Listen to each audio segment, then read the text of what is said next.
بسم اللہ الرحمن الرحیم۔ میں شاہد نومی، سانحہ سیالکوٹ پر سری لنکن فیملی کے ساتھ اظہار ہمدردی کے لیے بھی الفاظ نہیں۔ سمجھ نہیں آتا کہ ان کے ساتھ ہمدردی کرنے کے لیے کون سے الفاظ استعمال کیا جائے۔ اس موضوع پر بات کرنے کے لیے جب کچھ دوستوں سے رابطہ کیا تو انہوں نے بھی منع کیا کہ جی یہ بہت سینسیٹیو ٹاپک ہے، اس پر بات نہ کرنا ہی بہتر ہے۔ لیکن مجھے ایک حدیث کا مفہوم یاد ہے، آپ کچھ غلط ہوتا ہے یا گناہ ہوتا دیکھیں تو اسے کم از کم ہاتھ سے روکنے کی کوشش کریں۔ ہاتھ سے نہیں روک سکتے تو آپ کم از کم اس کو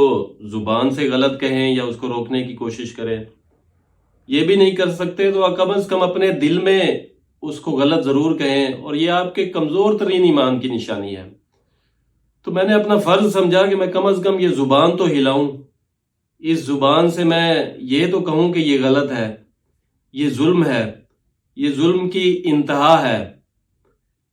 اس ظلم کے بارے میں آپ کے پاس الفاظ نہیں ہوں گے۔ مجھے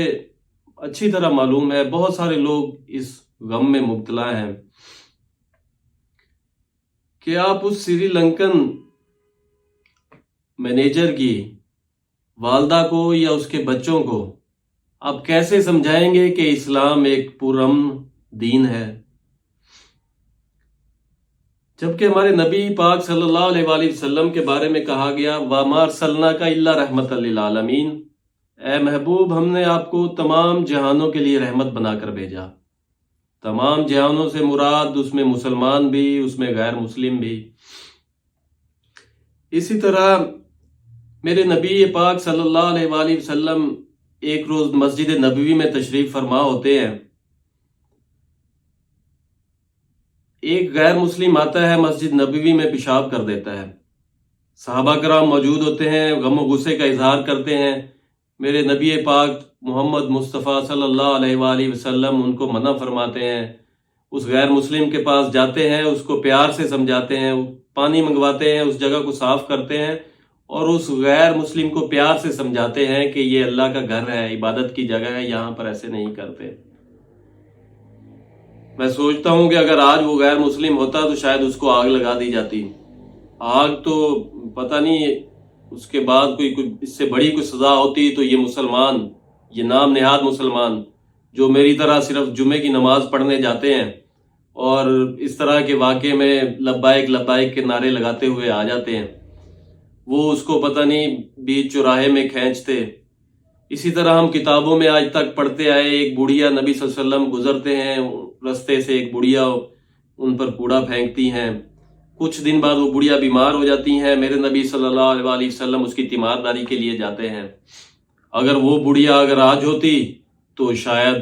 اس کو رسیوں کے ساتھ باندھ کر ان سڑکوں پر گھمایا جاتا۔ میرا صرف پوائنٹ آف ویو یہ ہے کہ حکومت اور یہ قانون نافذ کرنے والے ادارے تو اس کے جواب دہ ہیں ہی، لیکن سب سے پہلے جواب دہ ہیں ہمارے مساجد کے امام، ہمارے علماء کرام۔ ہم جمعہ نماز پڑھنے جاتے ہیں، میں کوئی 5 وقت کا نمازی مسلمان نہیں ہوں، میں بھی عام مسلمانوں کی طرح، میجورٹی جو ہے زیادہ تر مسلمانوں کی طرح جمعہ نماز پڑھنے جاتا ہوں، دن میں کوئی 1-2 نمازیں پڑھ لیں، کبھی اللہ نے توفیق دے دی۔ تو ہم جب جمعہ کی نماز کے لیے خطبے کے لیے جاتے ہیں تو وہاں ہمیں صرف اور صرف یہی سکھایا جاتا ہے کہ بریلوی کس طرح فضیلت رکھتے ہیں، دیوبندی کس طرح اہل حدیثوں سے زیادہ فضیلت رکھتے ہیں، اہل حدیث کس طرح دیوبندیوں سے زیادہ فضیلت رکھتے ہیں، اہل تشیع کس طرح باقی سب سے زیادہ فضیلت رکھتے ہیں۔ ہمیں کبھی بھی خطبے کے دوران، میں آپ کو سچی بات کہہ رہا ہوں، ہمیں کبھی بھی خطبے کے دوران یہ نہیں بتایا جاتا کہ میرے نبی کے غیر مسلموں کے ساتھ اخلاق کیسے تھے، میرے نبی غصے والی بات کو یا غلط بات کو کس طرح برداشت کرتے تھے، میرے نبی کے بارے میں کون سی بات کہی جائے گی تو گستاخی ہوگی، کون سی بات نہیں کہی جائے گی تو گستاخی نہیں ہوگی، میرے نبی کے اخلاقیات کیا تھے، میرے نبی گھر میں زندگی کیسے گزارتے تھے۔ احادیث اور قرآن کی کوئی بات نہیں بتائی جاتی، یہ ایک کڑوا سچ ہے ہماری مسجدوں کا۔ میری آپ سب دوستوں سے جو یہ ویڈیوز دیکھ رہے ہیں ان سے گزارش ہے کہ اسی جمعے سے اس بات کا تہیہ کر لیں کہ اپنے اپنے امام، مسجد امام کو کہیں کہ ہمیں دوسرے واقعات نہیں چاہیے، ہمیں آپ اور واقعات بالکل نہ سنائیں، ہمیں صرف اور صرف آپ نے جمعے کے خطبے میں بتانا ہے کہ میرے نبی کے اخلاقیات کیسے تھے، میرے نبی بات کیسے کرتے تھے، میرے نبی غیر مسلموں کے ساتھ رویہ کیسا اپناتے تھے۔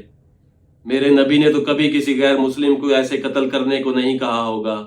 میرے نبی نے اگر کسی غیر مسلم کو قتل کا کہا ہوگا تو وہ صرف جنگ کے دوران کہا ہوگا۔ میں کوئی عالم نہیں، لیکن میرا دل نہیں مانتا۔ مجھے معلوم ہے کہ وہ رحمت للعالمین تھے، وہ کیسے کسی کو قتل کرنے کا حکم دے سکتے تھے۔ ایسے ہی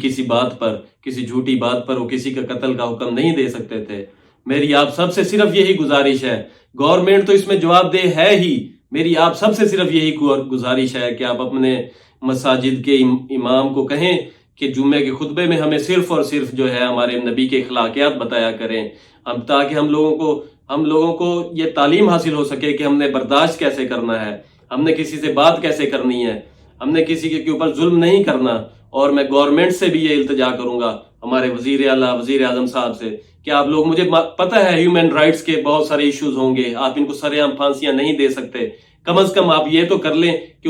ان کو سزائیں دلوا کے ان کے پھانسی گھاٹ تک اپنے ویڈیو کیمرے تو لے جائیں، ان کو پھانسی ہوتی کم از کم ویڈیو ریکارڈ کر کے تو اس دنیا کو دکھائیں، اس پاکستان کو دکھائیں، اس قوم کو دکھائیں، تاکہ آج کے بعد کسی میں اتنی جرت نہ پیدا ہو کہ وہ کسی پر اس طرح کا الزام لگا کر اس کا قتل کر سکے، اپنی ذاتی دشمنی نکالنے کے لیے اس کا اس طرح کا الزام لگا کر قتل کیا جا سکے۔ کم از کم آپ یہ تو کر سکتے ہیں۔ وَمَا عَلَيْنَا إِلَّا الْبَلَاغُ۔